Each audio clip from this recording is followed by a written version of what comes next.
Assalamualaikum warahmatullahi wabarakatuh. Perkenalkan, nama saya Siti Aisyah dari kelas 11 MIPA 3, nomor absen 30. Pada kesempatan kali ini, kami akan mempresentasikan mengenai sistem koordinasi. Sistem koordinasi dibagi menjadi tiga, ada sistem hormon, sistem saraf, dan sistem indera. Sistem saraf terdapat sistem saraf pusat dan sistem saraf tepi. Pada sistem saraf pusat, terdiri atas sumsum tulang belakang dan otak, kemudian pada sistem saraf tepi terdiri dari saraf kranial dan saraf spinal. Sistem saraf. Apa sih yang dimaksud dengan sistem saraf?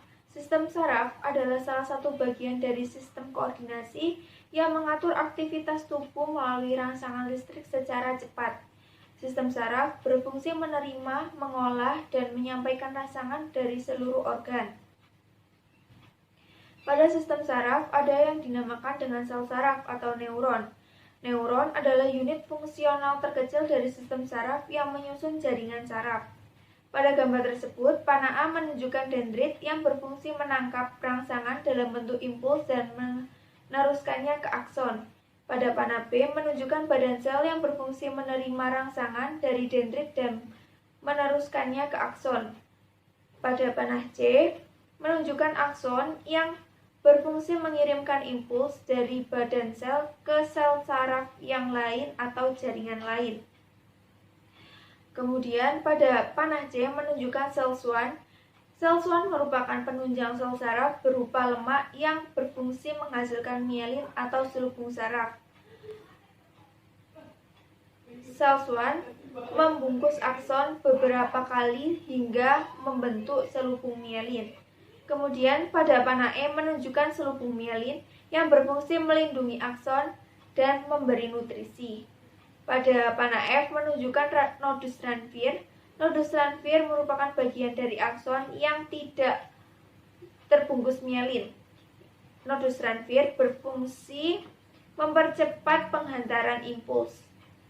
Kemudian yang terakhir, panah G menunjukkan ujung akson atau biasanya dinamakan dengan terminal akson, merupakan tempat bertemunya sel saraf dengan sel saraf lainnya. Pada terminal akson terdapat sinaps atau pertemuan antara dua terminal akson. Di sinaps terdapat cairan yang disebut dengan neurotransmitter. Neurotransmitter ini berfungsi menghantarkan sinyal dari terminal akson 1 ke terminal akson yang lainnya. Kemudian ada macam-macam jaringan saraf. Yang pertama ada saraf sensorik, yaitu saraf yang mengirimkan rangsang dari daerah reseptor atau indera menuju saraf pusat. Kemudian ada interneuron, yaitu saraf penghubung yang banyak ditemukan di otak dan sumsum tulang belakang. Kemudian yang terakhir ada saraf motorik, yaitu saraf yang mengirimkan rangsang dari sistem saraf pusat menuju penanggap rangsang. Perkenalkan, nama saya Rizky Taurasya Putri dari kelas 11 MIPA 3 absen 27. Pada kesempatan kali ini saya akan menjelaskan mengenai komponen sistem saraf dan juga gangguan pada sistem saraf. Komponen pada sistem saraf itu terbagi menjadi dua, yaitu sistem saraf pusat dan sistem saraf tepi. Sistem saraf pusat merupakan bagian dari sistem saraf yang mengkoordinasikan semua fungsi saraf. Sistem saraf pusat berfungsi untuk menerima rangsang dari luar tubuh dan dari dalam tubuh. Sistem saraf pusat terdiri atas otak dan sumsum tulang belakang. Otak. Bagian-bagian otak secara umum. Yang pertama, otak besar atau cerebrum. Merupakan bagian terbesar otak sebagai pusat pengaturan aktivitas tubuh. Nah, otak besar ini terbagi menjadi 4 lobus. Yang pertama, lobus frontalis. Letaknya ada di depan atau di dahi, sebagai pusat berpikir, berencana, berbicara, dan juga kontrol motorik. Yang kedua, lobus parietalis. Letaknya ada di atas atau ubun-ubun, sebagai pusat indera perabaan, pengecap, dan juga kewaspadaan. Yang ketiga, lobus temporalis. Letaknya ada di samping atau pelipis, sebagai pusat indera pendengaran, berbicara, dan juga bahasa. Yang keempat, lobus occipitalis. Letaknya ada di belakang, sebagai pusat indera penglihatan, membaca, dan juga memori penglihatan. Bagian otak yang kedua adalah otak depan atau diencephalon, berperan dalam pengendalian motorik pengganti informasi alat indera dan pengendalian fungsi otonomi dari berbagai bagian tubuh. Yang ketiga, otak tengah atau mesencephalon. Ukurannya kecil, mengendalikan penglihatan dan juga pendengaran. Kemudian bagian otak yang keempat adalah otak kecil atau cerebellum, merupakan bagian terbesar kedua otak. Fungsinya sebagai pusat keseimbangan dan juga koordinasi gerak. Yang kelima, jembatan Farol atau pons Faroli. Pons Faroli merupakan jembatan penghubung bagian-bagian dari otak. Dan yang keenam, sumsum lanjutan atau nama lainnya medula oblongata.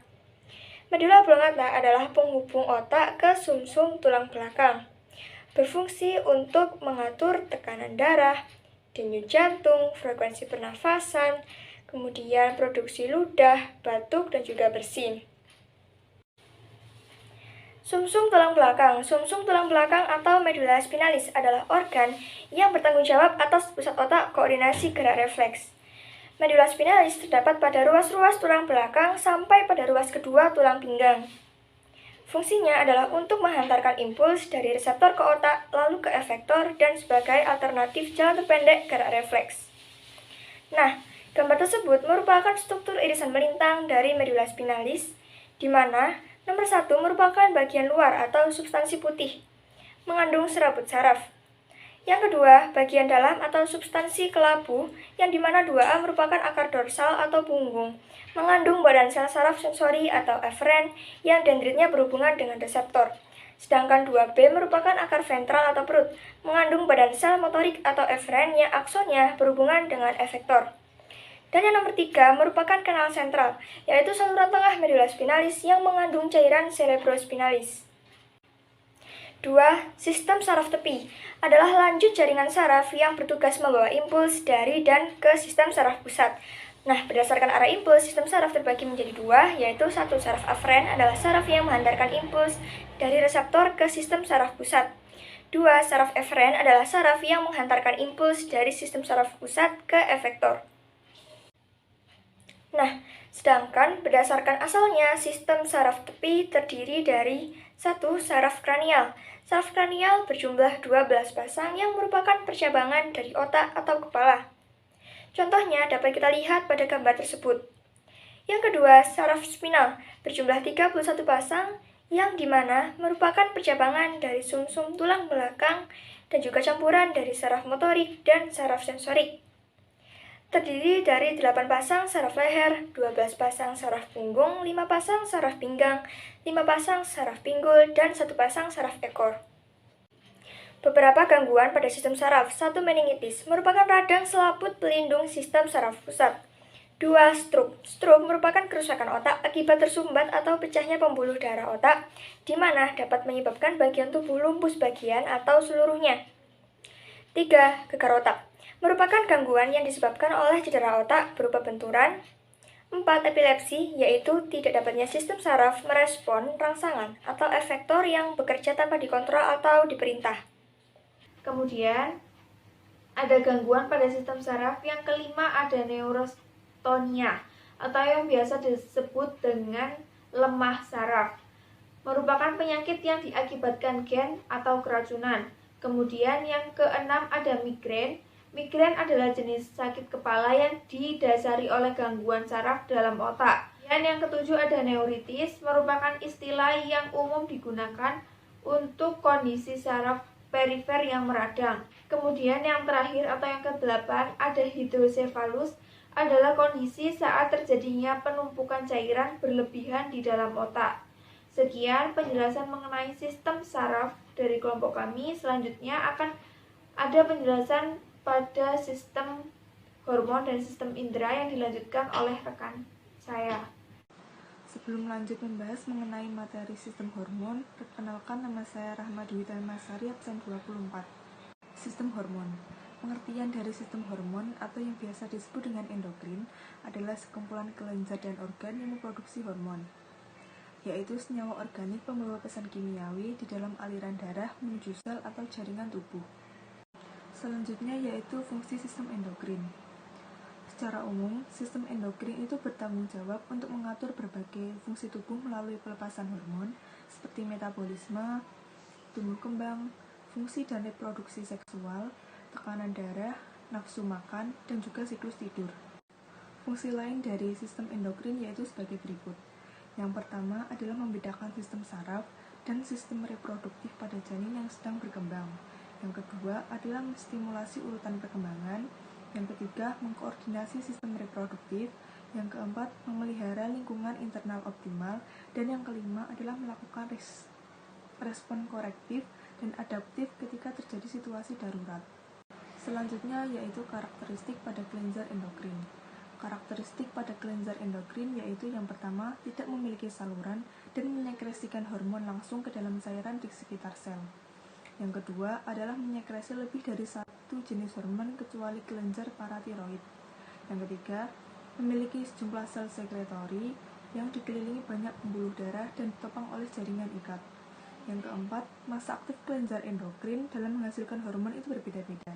Dan yang kelima, sekresi hormon dapat distimulasi atau dihambat oleh kadar hormon lainnya dan senyawa non-hormon dalam darah serta impuls saraf. Saya Aziza Putri Fikyanti, nomor absen 6, kelas 11 MIPA 3. Kelenjar buntu dibedakan menjadi satu, kelenjar yang bekerja sepanjang hayat, misal hormon yang memegang peranan dalam metabolisme. Lalu yang kedua adalah kelenjar yang bekerja mulai masa tertentu, misalnya hormon kelamin. Lalu yang ketiga adalah kelenjar yang bekerja sampai masa tertentu saja, misalnya adalah hormon pertumbuhan dan hormon timus. Berdasarkan aspek macam dan letaknya, kelenjar buntu dibedakan atas 1. Kelenjar hipofisis. Kelenjar hipofisis atau pituitari adalah kelenjar produsen hormon-hormon tertentu yang bertindak sebagai pengendali berbagai aspek tubuh manusia. Kelenjar hipofisis terletak di dasar otak besar. Kelenjar ini berukuran sekitar 1,25 cm dengan berat sekitar 0,5 gram. Bentuk dari kelenjar ini seperti tonjolan yang terletak pada bagian bawah otak manusia. Kelenjar hipofisis merupakan bagian dari kelenjar kompleks yang bertempat pada ruang bertulang atau pelana turki dari tulang sphenoid. Berdasarkan struktural dan fungsionalnya, kelenjar pituitari dibagi menjadi 3 bagian, yakni anterior, intermediate, dan posterior. Kelenjar hipofisis menghasilkan hormon-hormon yaitu A. Pada lobi anterior atau lobi depan menghasilkan 1. Hormon somatotrof atau STH atau yang juga growth hormone. Hormon ini menstimulasi pertumbuhan tubuh. Lalu yang kedua adalah luteotropic hormone atau LTH atau juga prolaktin atau hormon laktogen. Hormon ini merangsang kelenjar susu untuk mensekresikan susu. Yang ketiga adalah thyroid stimulating hormone atau TSH atau juga hormon stereotop yang merangsang sekresi kelenjar tiroid. Yang keempat adalah adrenocorticotropic hormone atau ACTH atau hormon adrenotropin. Hormon ini merangsang dan mengendalikan sekresi kelenjar korteks adrenal. Yang kelima adalah gonadotropik atau hormon kelenjar kelamin follicle stimulating hormone atau FSH. Hormon ini terdapat pada wanita dan pria. Hormon ini berfungsi merangsang pertumbuhan folikel dalam indung telur atau ovarium pada wanita dan pada pria untuk mempengaruhi proses spermatogenesis. Lalu ada luteinizing hormone atau interstitial cell stimulating hormone atau ICSH. ICSH ini berfungsi pada wanita untuk merangsang ovulasi atau pemasakan sel telur, dan pada pria untuk merangsang sel interstitial Leydig di dalam testis agar menghasilkan testosteron. Lalu pada lobi intermedia atau lobi tengah, di sini menghasilkan hormon melanocyte stimulating hormone atau MSH atau intermedin. Hormon ini berperan dalam mengatur perubahan warna kulit, yaitu dengan mengatur penyebaran pigmen melanin pada sel-sel melanovora kulit. Lalu pada lobi posterior atau lobi belakang menghasilkan vasopresin untuk mempengaruhi tekanan darah, petresin, dan oksitosin untuk membantu proses kelahiran. Lalu ada kelenjar tiroid atau kelenjar gondok. Kelenjar tiroid adalah organ yang berbentuk seperti kupu-kupu di daerah tenggorokan. Kelenjar tiroid ini memiliki lebar 5 cm dan berat antara 20 sampai 60 gram. Kelenjar itu terentang di bagian depan leher di bawah kotak suara. Kelenjar ini berbentuk seperti kupu-kupu yang memiliki 2 sayap yang disebut lobus dan melingkari saluran udara. Sayap-sayap itu dihubungkan oleh isthmus. Kelenjar tiroid khususnya mengontrol setiap sel di tubuh dan memproduksi hormon kalsitonin, T4 atau tiroksin atau tetraiodothyronin, dan T3 atau triiodothyronin ke dalam aliran darah. Dan fungsinya adalah mempengaruhi metabolisme sel, proses produksi panas, dan oksidasi di sel-sel tubuh, kecuali sel otak dan sel limfa. Lalu mempengaruhi pertumbuhan, perkembangan, dan diferensiasi jaringan tubuh, serta berpengaruh dalam mengubah tirosin. Lalu berikutnya adalah kelenjar paratiroid atau kelenjar anak gondok. Kelenjar paratiroid adalah kelenjar penghasil hormon paratiroid yang berperan penting dalam mengatur kadar kalsium dalam darah. Kelenjar paratiroid merupakan kelenjar yang terletak di leher, tepatnya di belakang kelenjar tiroid. Kelenjar paratiroid terdiri dari 4 kelenjar kecil yang ukurannya sebesar kacang polong. Hormon yang dihasilkan yaitu paratormon. Fungsi dari kelenjar paratiroid adalah mengatur pelepasan kalsium dari tulang ke aliran darah, mengendalikan penyerapan kalsium dari makanan atau minuman pada saluran pencernaan, merangsang pembentukan vitamin D pada ginjal, meningkatkan penyerapan kalsium di ginjal dan mencegah ginjal membuang kalsium melalui urin, lalu membuat ginjal mengeluarkan fosfat melalui urin, meningkatkan kadar magnesium dalam darah. Lalu kelenjar selanjutnya adalah kelenjar epifise. Kelenjar epifise atau kelenjar pinealis adalah salah satu kelenjar endokrin yang belum terlalu diketahui hormon apa yang dihasilkan dan fungsinya. Kelenjar epifise terletak pada otak bagian atas, tepatnya di dalam ventrikel, berbentuk kecil merah seperti sebuah cemara dan terletak dekat korpus. Lalu ada kelenjar timus atau kelenjar kacang. Kelenjar timus adalah kelenjar yang terletak di tengah rongga dada, tepatnya di belakang tulang dada dan di antara paru-paru. Bentuknya menyerupai tabung kecil dan terdiri atas 2 bagian yang berukuran sama. Kelenjar timus ini ukurannya akan berubah seiring bertambahnya usia. Salah satu tugas penting kelenjar timus bagi kesehatan adalah memproduksi sel darah putih yang disebut limfosit T atau sel T. Lalu ada kelenjar suprarenalisa atau kelenjar anak ginjal atau juga kelenjar adrenal. Kelenjar adrenal adalah 2 kelenjar terpisah yang berada di permukaan ginjal. Kelenjar adrenal terdiri dari 2 bagian utama yaitu korteks adrenal atau bagian luar dan medula adrenal bagian dalam. Lalu pada bagian kulitnya menghasilkan 1 mineralokortikoid yang menyerap Na dari darah dan mengatur reabsorpsi air pada ginjal. Yang kedua, glukokortikoid yang menaikkan kadar gula darah dan pengubahan protein menjadi glikogen di hati dan selanjutnya mengubahnya menjadi glukosa. Lalu pada bagian dalamnya akan menghasilkan adrenalin dan epinefrin. Lalu fungsinya kelenjar adrenal adalah memacu aktivitas jantung dan menyempitnya pembuluh darah kulit dan kelenjar mukosa. Lalu mengendurkan otot polos batang tenggorok sehingga melapangkan pernafasan, mempengaruhi pemecahan glikogen atau glikogenolisis dalam hati sehingga menaikkan kadar gula dalam darah. Lalu ada kelenjar Langerhans. Kelenjar Langerhans atau pankreas atau pulau-pulau Langerhans terletak di sebelah bawah lambung atau ventriculus. Hormon yang dihasilkan adalah insulin yang berfungsi antagonis dan hormon adrenalin yaitu untuk mengubah gula menjadi glikogen di dalam hati dan otot. Lalu ada kelenjar usus dan lambung. Kelenjar usus menghasilkan hormon sekretin dan kolesistokinin. Kelenjar lambung menghasilkan hormon gastrin. Hormon-hormon ini berperan dalam merangsang sekresi getah lambung. Lalu ada kelenjar kelamin. Kelenjar kelamin dibagi menjadi 2, yaitu kelenjar kelamin pria atau testis yang menghasilkan hormon kelamin pria atau androgen dan sel sperma. Androgen yang terpenting adalah testosteron yang berfungsi untuk mempertahankan proses spermatogenesis, memberi efek negatif terhadap sekresi LH oleh hipofisis. Lalu ada kelenjar kelamin perempuan atau ovarium yang menghasilkan sel telur atau ovum dan hormon.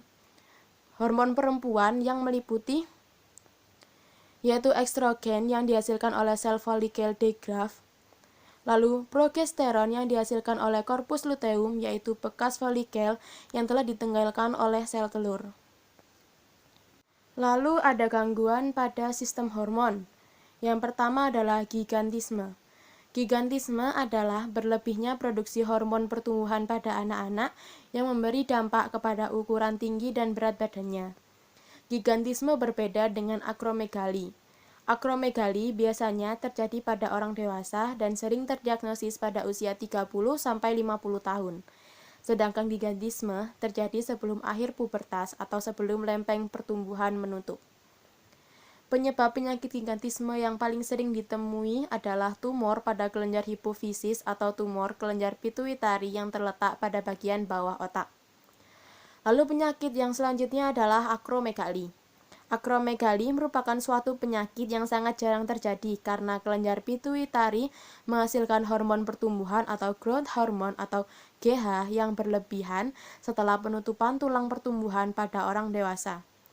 Biasanya, penyakit ini terjadi pada usia 40-45 tahun. Sebagian besar gejalanya dari penyakit akromegali disebabkan karena efek produksi hormon pertumbuhan oleh kelenjar pituitari yang berlebihan, tetapi beberapa keluhan dapat juga disebabkan oleh penekanan jaringan di sekitar tumor akibat tumor yang makin membesar. Lalu penyakit selanjutnya adalah kretinisme. Kretinisme adalah kondisi pertumbuhan fisik dan mental yang sangat terhambat karena penyakit hipotiroidisme bawaan yang tidak bisa diobati. Penyebab utama dari kretinisme adalah kurangnya pasokan yodium saat di dalam kandungan. Lalu selanjutnya adalah myxoedem. Myxoedem adalah kondisi hilangnya fungsi otak akibat sangat rendahnya kadar hormon tiroid di dalam darah dalam waktu lama atau yang disebut juga hipotiroidisme. Myxoedem jarang terjadi, namun lebih umum terjadi pada orang lanjut usia dan wanita. Kejadiannya akan meningkat di musim dingin atau saat suhu sangat rendah. Lalu penyakit selanjutnya adalah tetanus. Tetanus adalah penyakit kekurangan hormon paratohormon. Penyakit tetanus sendiri terjadi ketika ada kerusakan pada sistem saraf yang disebabkan oleh bakteri. Lalu penyakit selanjutnya adalah diabetes mellitus. Diabetes mellitus adalah penyakit kekurangan hormon insulin. Diabetes mellitus atau bisa disebut dengan diabetes saja adalah penyakit kronis yang ditandai dengan tingginya kadar gula atau glukosa di dalam darah. Beberapa jenis penyakit diabetes yang umum dialami orang yaitu diabetes tipe 1, diabetes tipe 2, dan diabetes gestasional. Lalu selanjutnya adalah morbus Basedow. Morbus Basedow atau biasa disebut dengan penyakit Graves adalah gangguan pada sistem kekebalan tubuh yang menyebabkan kelenjar tiroid menjadi agresif. Morbus Basedow sendiri adalah salah satu penyakit yang lebih sering menyerang wanita dibandingkan pria. Morbus Basedow disebabkan oleh gangguan sistem kekebalan tubuh, dikenal sebagai penyakit autoimun. Morbus Basedow merupakan salah satu penyakit yang bisa diturunkan. Meski begitu, penyakit morbus Basedow ini tidak menular kepada orang lain. Assalamualaikum warahmatullahi wabarakatuh. Perkenalkan, nama saya Jovan Perdita Hari Kusuma, absen 15 dari kelas 11 MIPA 3. Saya akan menerangkan tentang sistem indera. Sistem indera merupakan salah satu bagian dari sistem koordinasi yang merupakan reseptor atau penerima rangsang. Alat indera merupakan reseptor yang peka terhadap perubahan lingkungan dan rangsangan. Setiap reseptor hanya menerima jenis perubahan lingkungan dalam bentuk rangsangan tertentu. Oleh karena itu, reseptor diberi nama menurut jenis rangsangan yang diterimanya. Yang pertama ada fotoreseptor sebagai penerima rangsang cahaya. Yang kedua ada kemoreseptor sebagai penerima rangsang zat kimia. Yang ketiga ada mekanoreseptor yang menerima rangsang fisik. Yang keempat ada audioreseptor yang sebagai penerima rangsang suara. Yang kelima ada termoreseptor sebagai penerima rangsang panas. Mata merupakan indera penglihatan yang bertindak sebagai fotoreseptor yang mampu menerima rangsang berupa cahaya. Mata manusia terdiri dari tiga bagian utama, yaitu bola mata, tulang orbita, dan alat penunjang tambahan. Bola mata terdiri dari 3 lapisan. Yang pertama ada sclera, yang merupakan lapisan terluar dari bola mata yang berwarna putih dan tidak bening, yang berfungsi untuk mempertahankan bentuk mata dan melindungi bagian-bagian dalam bola mata. Yang kedua ada koroid, yang merupakan lapisan tengah berwarna gelap dan banyak, yang mengandung pembuluh darah dan pigmen, berfungsi untuk pantulan cahaya yang masuk ke dalam bola mata dan mensuplai nutrisi bagi mata dan yang berupa kebutuhan makanan dan oksigen, serta pigmen bagi retina mata sehingga mampu menyerap refleksi cahaya pada mata. Yang ketiga ada retina, yang merupakan lapisan terluar mata yang banyak mengandung sel reseptor cahaya. Ada 2 macam sel reseptor. Yang pertama ada sel kerucut, yang peka terhadap intensitas cahaya tinggi dan warna, berfungsi untuk menangkap warna. Sel konus yang peka terhadap warna biru dan hijau. Sel konus mengandung senyawa iodine yang berupa renin untuk melihat saat terang. Yang kedua ada sel batang, yang peka terhadap intensitas cahaya lemah dan tidak peka terhadap warna. Sel basil menghasilkan redopsin berupa retinin dan opsin untuk melihat pada saat gelap. Yang kedua ada hidung. Hidung merupakan indera pembau yang menerima rangsang zat kimia yang bertindak sebagai kemoreseptor. Reseptor hidung adalah sifat saraf alvokari dan terletak pada langit-langit rongga hidung yang peka terhadap molekul bau. Daerah sensitif terhadap rasa bau terletak di bagian atap rongga hidung, di mana terdapat 2 jenis sel, yaitu sel penyokong berupa sel-sel epitel dan sel-sel pembau sebagai reseptor yang berupa sel-sel syaraf. Urutan jalan rangsang indera pembau ke otak yaitu bau masuk ke dalam hidung bersama udara inspirasi dan akan diterima oleh sel-sel kemoreseptor di rongga hidung, lalu reseptor mengirim impuls ke saraf olfaktori untuk diinterpretasikan menjadi bau. Yang ketiga ada lidah. Lidah berfungsi sebagai indera pengecap yang biasa dikenal dengan kemoreseptor cair. Reseptor lidah adalah palpila yang terletak di permukaan lidah dan di dalamnya terdapat tunas pengecap yang peka terhadap molekul yang dapat larut di dalam air liur. Indera pengecap yang terdapat pada lidah. Permukaan lidah bersifat kasar karena memiliki tonjolan. Tonjolan tersebut disebut palpila. Palpila yang terdapat pada lidah adalah palpila filiformis benang. Yang kedua ada palpila fungiformis. Yang ketiga ada palpila circumvallata. Yang keempat ada kulit. Kulit sebagai indera peraba yang biasa dikenal dengan mekanoreseptor atau tangoreseptor. Kulit memiliki reseptor. Reseptor kulit terdiri dari korpus pada lapisan epidermis dan dermis yang merasakan bagian rangsangan. Yang pertama ada reseptor ujung. Reseptor ujung saraf selaput terletak pada. Yang keempat ada kulit, yang berfungsi sebagai indera peraba atau biasa dikenal dengan mekanoreseptor atau tangoreseptor.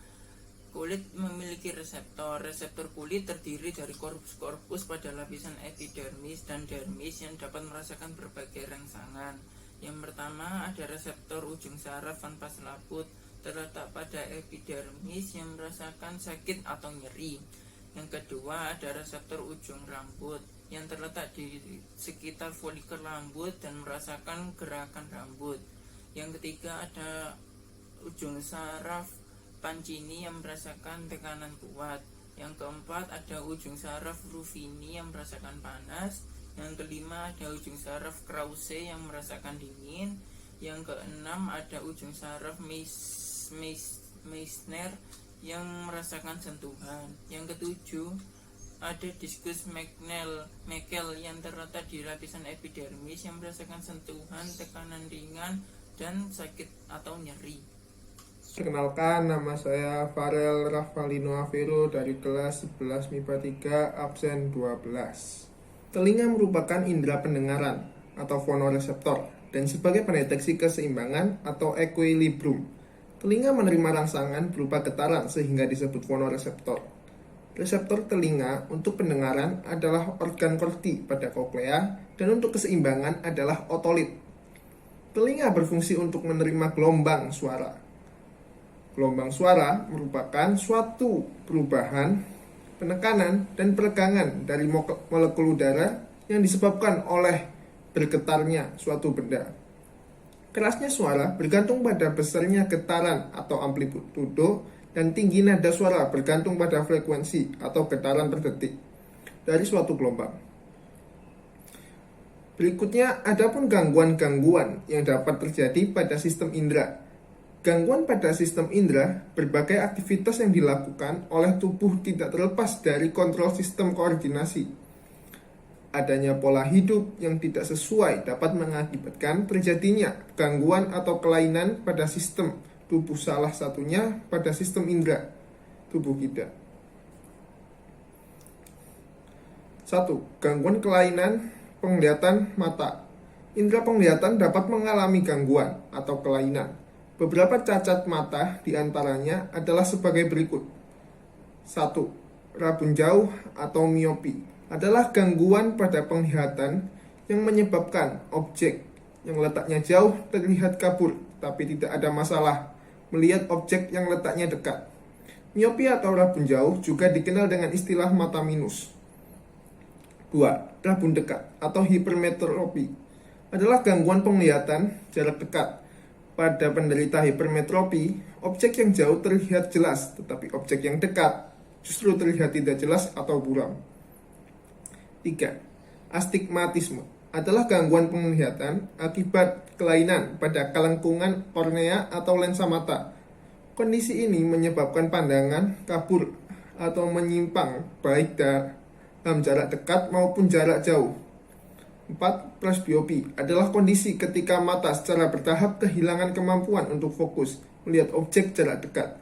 Kondisi ini terjadi secara alami sebagai bagian dari proses penuaan. 2. Gangguan atau kelainan indera pembau hidung. 1. Hiposmia, yaitu indera penciuman kurang mampu mencium bau. 2. Hiperosmia, yaitu lebih pekat terhadap bau-bauan. 3. Sinusitis adalah peradangan di lapisan sinus yang umumnya ditandai dengan pilek, hidung tersumbat, dan nyeri di area wajah. Kondisi ini bisa berlangsung dalam hitungan minggu, bulan, atau bahkan tahun. 4. Polip, yaitu pembekakan jaringan yang terjadi dalam hidung dan mengeluarkan banyak cairan. 3. Gangguan atau kelainan pada indera pengecap lidah. 1. Hypogeusia, yaitu penurunan kemampuan untuk mengidentifikasi rasa manis, asam, pahit, asin. 2. Dysgeusia, yaitu suatu kondisi di mana lidah merasakan rasa busuk asin, sensasi rasa tengik atau logam yang bertahan dalam mulut. 4. Gangguan atau kelainan pada indera peraba kulit. Luka bakar disebabkan oleh panas, listrik, dan zat-zat kimia. 2. Jerawat disebabkan oleh peradangan kelenjar sebasea. Banyak terjadi di daerah wajah, leher, dada, dan punggung. 3. Dermatitis, yaitu peradangan pada permukaan kulit, ditandai dengan gatal-gatal merah, bengkak, melepuh, dan berair. 5. Gangguan atau kelainan pada indera pendengaran telinga. 1. Tuli konduktif adalah gangguan penerimaan suara ke dalam koklea akibat kotoran atau nanah yang memenuhi telinga bagian tengah.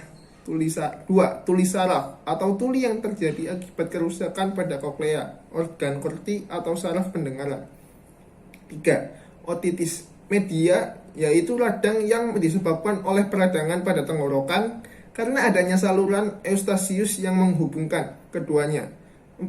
Motion sickness atau mabuk perjalanan disebabkan oleh gangguan pada fungsi vestibula, keseimbangan, karena rangsangan secara terus-menerus oleh gerakan-gerakan selama perjalanan.